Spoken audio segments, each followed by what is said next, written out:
देशात पुन्हा मोदी सरकार की इंडिया आघाडी विजयी होणार? देशाचा खरा निकाल आता 22 तासांवर. उद्या सकाळी 8 वाजल्यापासून मतमोजणी सुरू होणार. सार्वत्रिक लोकसभा निवडणूक मतमोजणीसाठी यंत्रणा सज्ज. 48 मतदारसंघातील मतमोजणी केंद्रावर एकूण 14,507 अधिकारी कर्मचारी नियुक्त. पोलिसांचा चोख बंदोबस्त तैनात.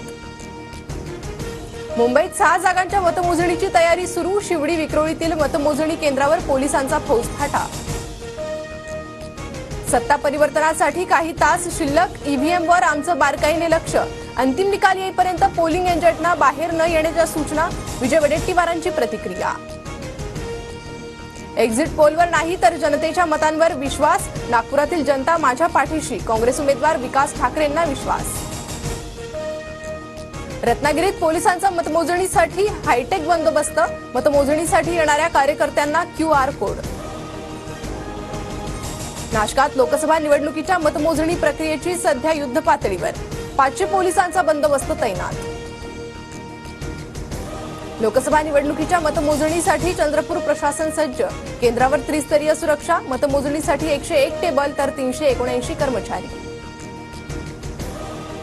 लोकसभा निवडणुकीच्या निकालाआधी केंद्रीय निवडणूक आयोगाची महत्त्वाची पत्रकार परिषद. दुपारी 12:30 वाजता पत्रकार परिषद होणार. मुख्यमंत्री शिंदेंची उद्या दुपारी 1 वाजता शिवसेनेचे पदाधिकारी आणि निवडक आमदारांसोबत बैठक. लोकसभा निवडणुकीच्या निकालाच्या पार्श्वभूमीवर चर्चा करणार. सूत्रांची माहिती. शिर्डीत निकालाआधीच सुजय विखेंच्या विजयाचे बॅनर. तुम देख लेना आंखों से हम आएंगे लाखों से. सुजय विखे समर्थकांची बॅनरबाजी.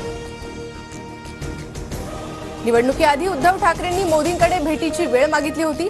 ठाकरेंना मोदींच्या भेटीची वेळ मिळू शकली नव्हती. दीपक केसरकर यांचा दावा. मतमोजणीच्या आधी इंडिया आघाडीच्या नेत्यांकडून निवडणूक आयोगाची भेट. पोस्टल बॅलेटचा निकाल ईव्हीएम पूर्वी जाहीर करावा. आयोगाकडे मागणी. मुंबई पदवीधर मतदारसंघ निवडणुकीसाठी ठाकरे गटाकडून अनिल परब रिंगणात. आज अर्ज भरणार. आदित्य ठाकरेंसह महाविकास आघाडीचे नेते उपस्थित राहणार. पश्चिम रेल्वेवरील सेवा विस्कळीत. बोरिवली स्थानकात ओव्हरहेड वायरमध्ये तांत्रिक बिघाड. लोकल पाऊण तास उशिराने. अभिनेता सलमान खानला मारण्यासाठी 70 तरुण महाराष्ट्रात. नवी मुंबई पोलिसांनी केलेल्या कारवाईत अनेक खुलासे. बिश्नोई गँगनं मोठा कट रचून हत्येची तयारी केल्याचंही उघड.